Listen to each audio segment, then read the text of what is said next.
Hi guys! Isang masayang araw po sa inyong lahat mga kababayan ko.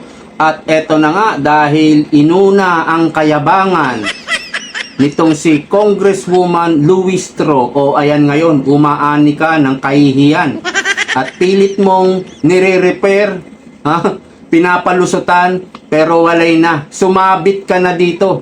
Tungkol po ito sa mini trial na ngayon ay ginagawan ng remedyo para palusutan na this is not a trial. Gunggong, sinabi mo na, word by word, letter for letter. No? Tapos ngayon, magpapalusot ka, hindi na pwede yan. Naka-record na yan at na-file na yan ng mga kasamahan ni BP Sara, mga legal team, at pag dinala yan sa Supreme Court, kasalanan mo. Na ngayon, hindi ina-admit ng mga kasamahan nila, mga kasama niyang Crocs, na wala pong trial. This is a preliminary investigation or clarificatory hearing. Ang dami nyo nang sinasabi. Pero nagyabang na yung kasama nyo eh. Dinagdagan pa nga niya ng mini bloodbath. From mini trial, magkakaroon pa ng mini bloodbath. Wala naman pala sa Constitution yan. At yan po ay tinatawag na fishing expedition lamang ang ginagawa ng mga attack crocodiles na ito sa impeachment hearing. At itong impeachment hearing, ito na po ang bagong Quadcom. Wala pong pinagkaiba eh. No? Nawala lang yung ibang yung mga dating Crocs, mga congressman dyan, kasi nagtatalo.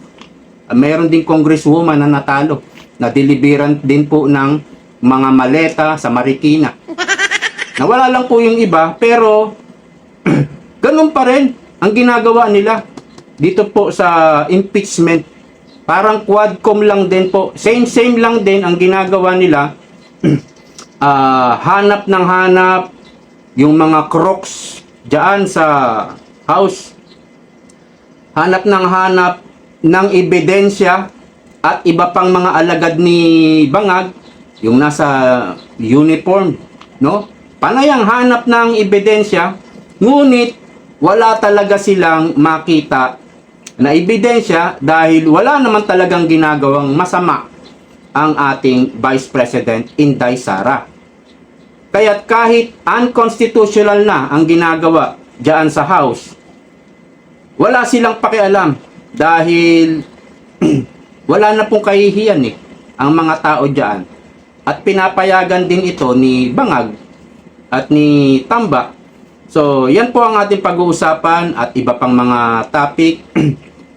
Pero bago yan, please like and subscribe.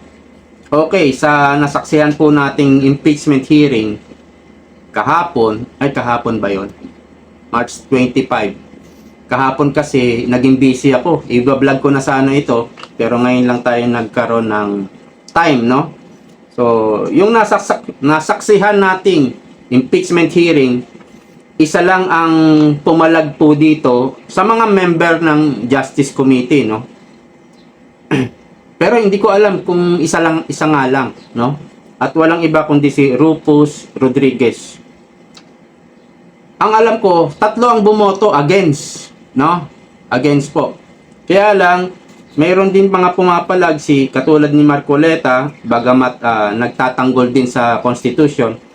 Hindi po member yung anak ni Marcoleta, kaya hindi siya pwedeng bumoto diyan sa Justice Committee.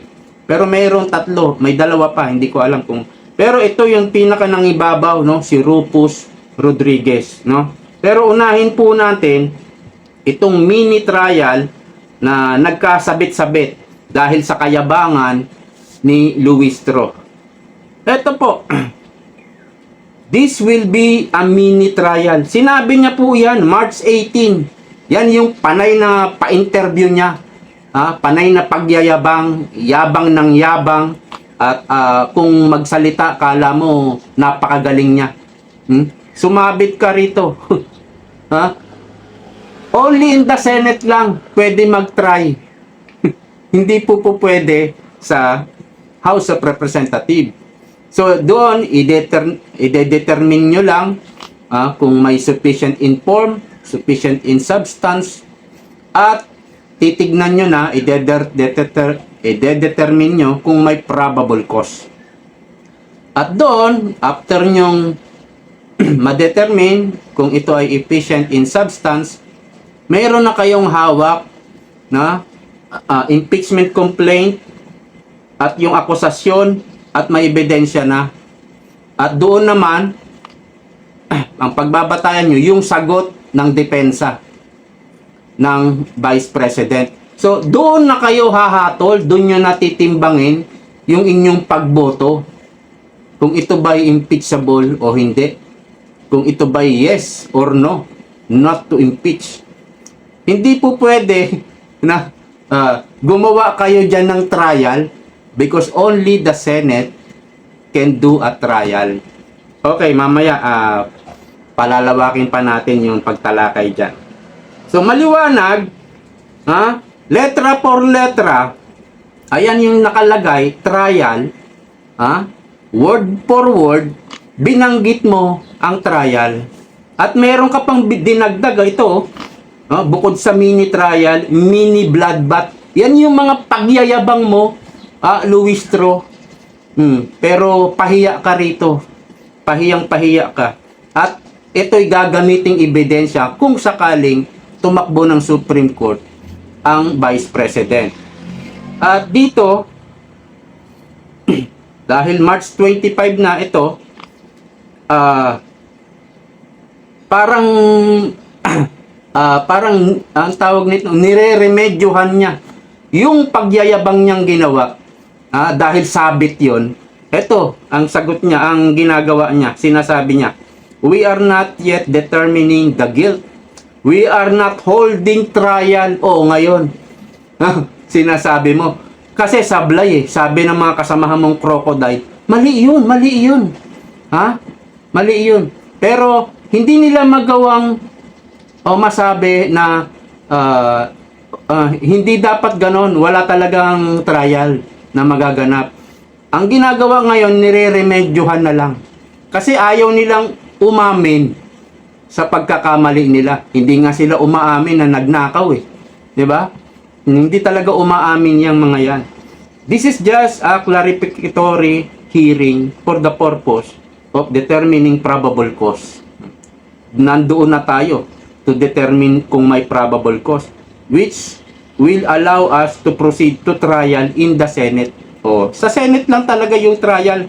Kaya Luistro, sabit yung kayabangan mo dito. At eto nga, inano nga ng ABS-CBN, ibinalita pa ito eh. Ayan House panel launches 4-day mini trial. Nanggaling kasi yan sa'yo, sa bunganga mo mismo, on Sara Duterte. Pero eto na, ang ginagawa ngayon ng kasamahan nila.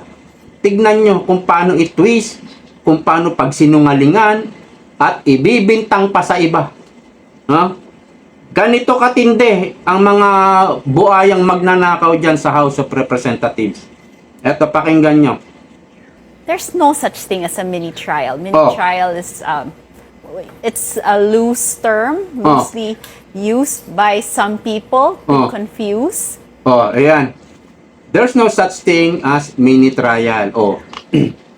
Kumbaga, sinasabi na in your face. Luistro. Kasamahan mo to Kasamahan mo to. At ito daw ay galing sa loosely term, used by some people. Ba't hindi mo mabanggit si Luistro? Sa kanya galing to. Ang pinapalabas ngayon, hindi galing kay Luistro, galing sa mga, parang sa Duterte pa ibibintang para daw guluhin. Kita mo itong mga buhayang ang kakapal ng mukha, People, what we're having is a hearing which is stated in the rules of the House on impeachment proceedings. And essentially what we're doing now is a preliminary investigation that is regularly conducted by our prosecutors, by our fiscals, and that's what's happening now. We are here to determine at parang ang pinapalabas nila, itong mini trial ay galing sa legal team ni VP Sara. Sinabi ni Attorney Poe, hindi po sa amin galing yan. Tingnan nyo mga kababuyan nito mga to. Kagagawa nila, sila yung nagnakaw, mali-maletang pera, ibibintang nila sa iba. Kahit ito na lang na mini trial na sabit, ibibintang pa sa legal team ni VP Sara. Hindi nga daw galing sa kanila yan. At alam naman natin, daan sa mayabang nang galing yan. O yan, ang ginagawa ngayon. Hindi mabanggit si Luistro, ang binabanggit some people. Antitindi ng pag-uugali nyo, ano? O, dito na po tayo kay Ridon at kay Rufus Rodriguez. Pakinggan po ninyo maigi. What we would want to be able to see is a complete financial picture of the Vice President from the time that she commenced the public office in 2007 as a Vice Mayor up until today.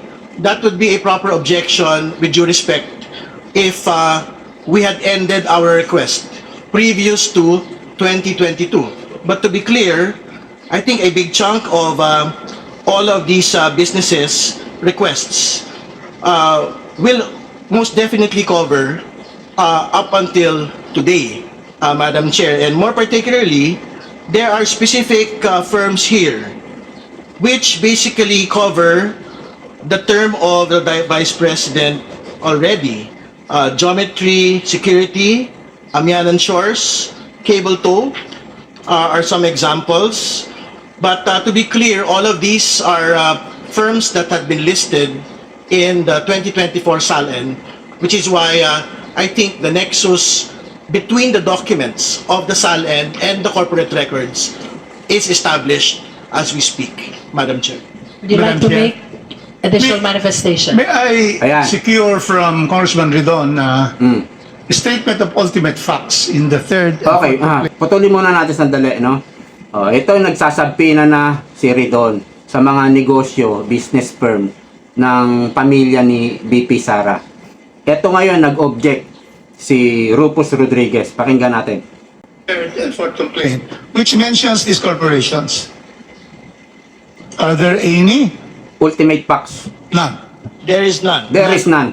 Malinaw. Second, Ayan. are there annexes that would show in the third and fourth complaint that would, mention and that would pertain to why you are going to ask for subpoena ducis tecum to the SSE and for the records there? Are there annexes in the complaint?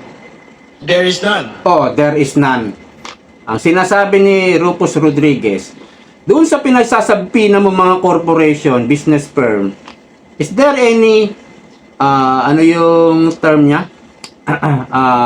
Facts? No? Ultimate facts. Meron bang ultimate facts? There is none. Sabi ni Ridon. Malinaw na malinaw yan, on record yan. At itong mga pinagsasabi mo na gusto mong isubpina, ducis tecum, kasama ba ito sa impeachment complaint? There is none. Kita nyo, puro illegal ang ginagawa ng mga hayop na ito. Madam Chair, clearly this will be the biggest fishing fleet expedition Ayun. that we are doing. Because it was, we only deal with ultimate facts. In fact, we are trying here to determine whether there is violation of the 6 grounds of the Constitution as stated in the two complaints. And so therefore, how can we have that, Madam Chair? So that's the first one. Secondly, did I hear from you that you want records from a law office? I heard something because this is new to us. This is a surprise to us, all of us here, that they are now a subpoena for entities that are not included in the complaint.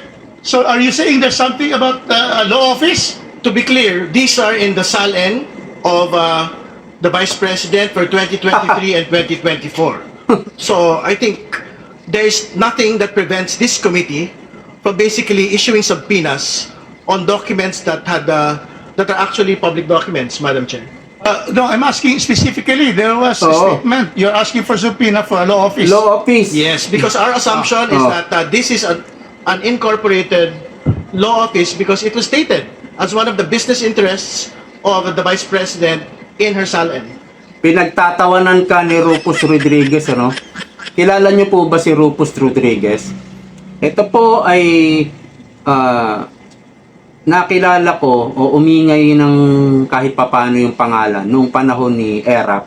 Naging cabinet member yata to ni Erap sa immigration yata yan.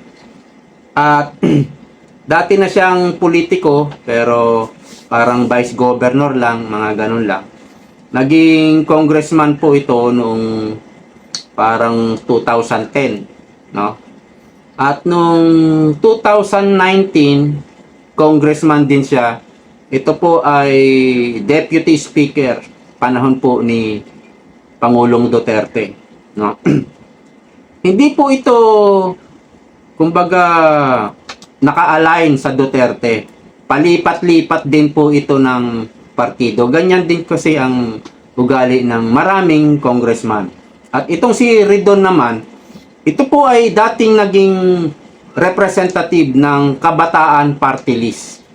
Oh, ngayon po siya ay party list ng Bicol Saro. Noong hindi na to naging congressman sa Kabataan Party List, ang pumalit po si Raul Manuel. Naka third term si Raul Manuel. Ngayon, ang nakaupo na ngayon ay si Elago, yung babae sa Kabataan Party List. So yan po si Redon at yan po si Rufus Rodriguez. At itong si Rodriguez, isa po itong parang dean sa isang law school sa isang law school.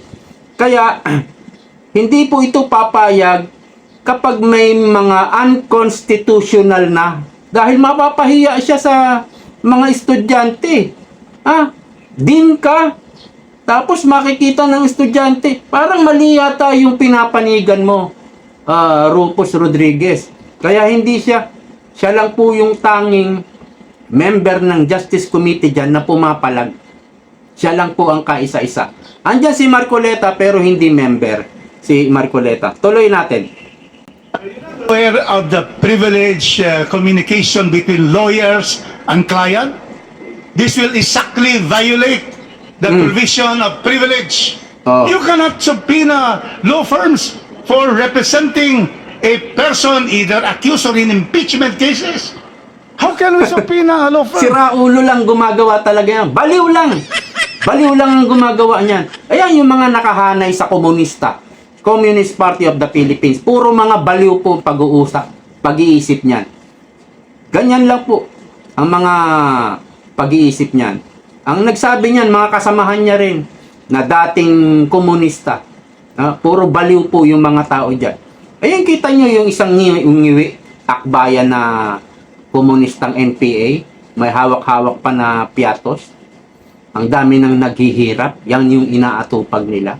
Kasi wala naman talagang wala naman talagang malasakit yung mga yan lalo na sa mga kababayan natin naghihirap. So, eto pong si Rufus Rodriguez, talagang nakakabilib. Siya lang yung nagsalita na this is biggest fishing expedition. This is the biggest, sabi ni Rufus Rodriguez. At malaking bagay po yan para sa mga, o kay BP Sara. Malaking bagay yan dahil naibalita po yan sa buong bansa. Can we subpoena a law firm for acting as a lawyer for the Vice President? Can you give us a reason why we should subpoena law firms under the rules of court and under the Code of Professional Responsibility? We cannot subpoena records of a law firm.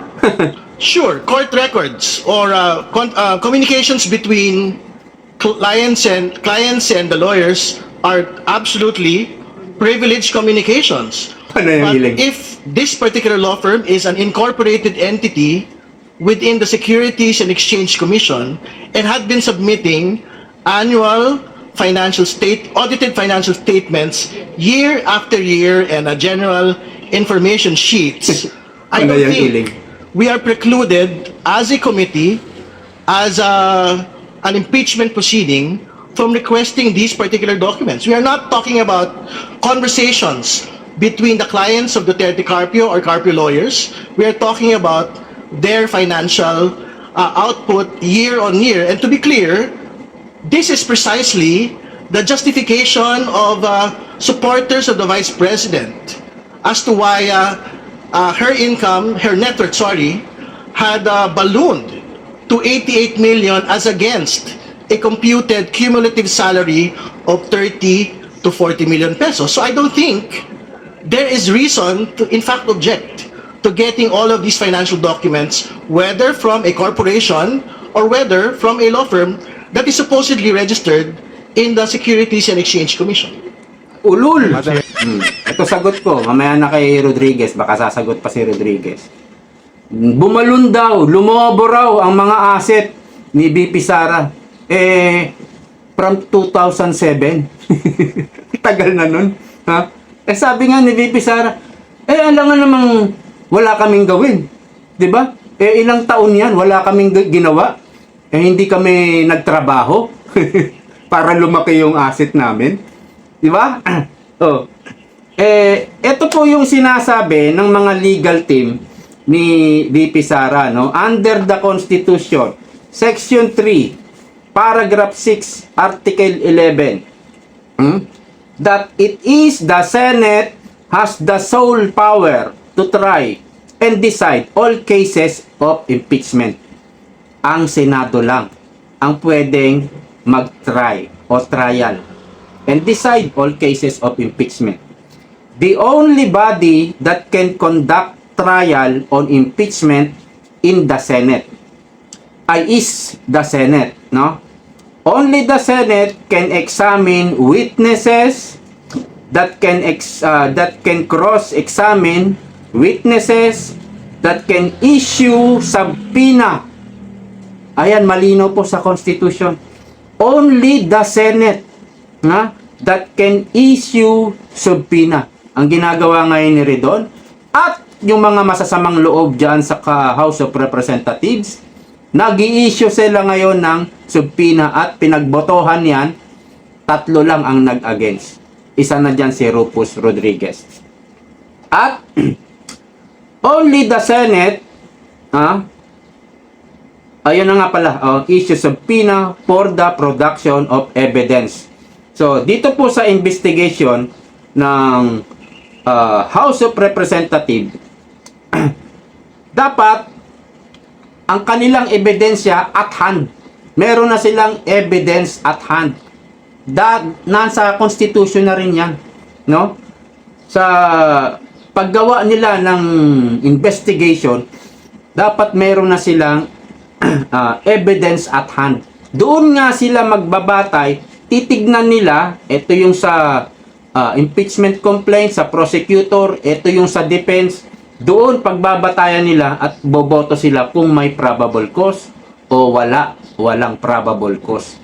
That is under the Constitution na binibend ng mga masasamang loob dyan sa House of Representatives. Tingnan natin kung may sagot pa si Rufus.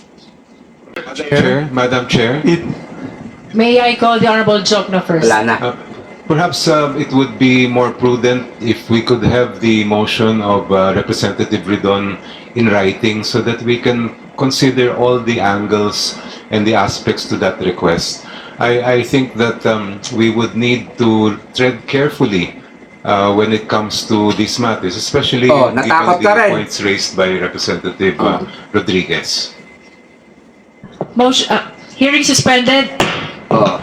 Natakot din itong si isang komunista pa itong si anong pangalan niya, si Jokno, na walang karapatan pong maupo yan dyan, yung mga ganyang tao. Wala pong karapatan. Ayan, natakot din at kailangan daw maging maingat kasi pwede silang talagang magkamali dyan. At ito na nga yung sinabi ng abogado ni BP Duterte na marami silang ginagawang unconstitution. Kaya nasa posibilidad na lumapit uli si VP Sara o magpunta uli sa Supreme Court. Ganyan po ang ginagawa ngayon sa House of Representatives, parang Quadcom lang, fishing expedition pa rin ang ginagawa dahil hanggang ngayon wala silang maipakitang ebidensya, mabigat na ebidensya. Sinabi na rin si Madriaga. At itong si Madriaga ngayon, baka pagsasalitain nila, gagawin nilang Quadcom itong impeachment. Ito na yung mga bintang nila ni Madriaga, si Vice President, ganito. Hindi ko alam kung mako-cross-examine ito ng legal team, mga abogado ni VP Sara. Hindi natin alam. Baka sa pagkakataong yon hindi na pagsalitain ang mga abogado ni VP Sara pag hinarap na nila si Madriaga. Tiyak na puro pagbibintang ang gagawin niyang tao na yan. Meron tayong nakita dito under the Constitution din, ang ginagawa kasi nilang narrative ngayon, ay si VP Sara hindi umaten, talagang kumbaga takot, kunyari matapang, kunyari aharap, hindi naman humaharap. Ito po nasa Constitution po, impeachment rules under the Constitution. The Vice President VP is not strictly obliged, hindi siya kumbaga kailangan, hindi siya obliged, naiintindihan niyo na siguro yun, to personally answer, hindi kailangan siyang pumunta ron under the impeachment rules. Okay, kumbaga hindi siya pinipilit na pumunta doon, answer or testify in the impeachment trial. Though she is given the right to defend herself. Kaya doon po sa Senate, kapag nagtuloy na ang impeachment, pwedeng hindi po pumunta ang Vice President doon. Dahil under the Constitution, hindi po inuobliga ang respondent na umattend. Pero kapag nangyari na ang impeachment sa Senate at hindi nga umattend ang Vice President, ang magiging narrative nila, ayan, kala ko ba sasagutin?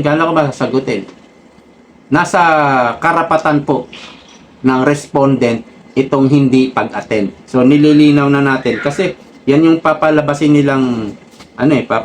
nilang propaganda. Ganon din po sa sa House of Representatives. Hindi siya obligadong pumunta diyan.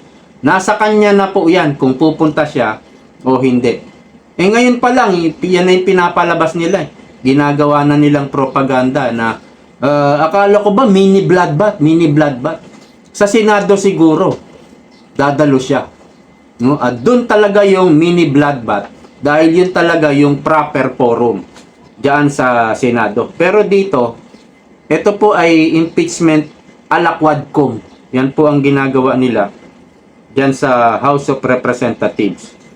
At dito nga sa binanggit, galing sa bunganga ni Luis Tro, maraming nag-react doon sa kanyang mini trial. Ito sabi, so what's the purpose of the BP to attend if this is not a mini trial? Yan yung tinatanggi nila ngayon wala pong mini trial, clarificatory hearing po ito, sabi ni Luis Tro. Yung preliminary investigation. Kung walang mini trial, pag gusto nyo umattend ang Vice President, what's the purpose? Diba? Ito naman sabi ng iba, clarificatory hearing o script preparation. Tama! Meron silang script niyan at ang gumagawa ng script, abogado nila. Abogado dyan sa House of Representatives. Yun ang tagagawa ng script. At sabi nga natin, ito ay pinakamalaking fishing expedition, sabi pala ni Rufus Rodriguez. At sabi nga ng isa, ni Chico, this is not a trial, mini trial lang. ngani. Oh, anyway, sabi naman ng isa, explain why you think it's a fishing expedition trial. Subpoena is not clarificatory questioning but fishing of evidence. Tama. Tama po. Clarificatory hearing, in other words, mini trial. Ganun din. Iniba lang yung tawag, no? Iniba lang yung words. Pero mini trial pa rin. At sabi nga nung isa, subpoena is not clarificatory questioning. Tama rin, no? Ito yung sinabi, no? Only the Senate that can issue subpoena for the production of evidence. Patay tayo dyan. Paano nyo ipagtatanggol yung mga ginagawa nyong fishing expedition? Dahil ngayon, hanggang ngayon, wala pa rin kayong ebidensya. Puro lang kayo bintang. Kaya hindi po titimbang yan. Walang bigat yan pagdating sa Senado. Pagdating sa Senado, embang yan. Semplang po yan. Diyan sa House, puro kayo magnanakaw dyan. Wala kayong kahihiyan. Puro kayo masasamang loob dyan. Pwede nyong ma-impeach ang Vice President. Pero sa Senate, hindi tayo naniniwala. Marami pang may, dyan, kumbaga may malasakit. Konti lang ang demonyo dyan. Konti pa lang.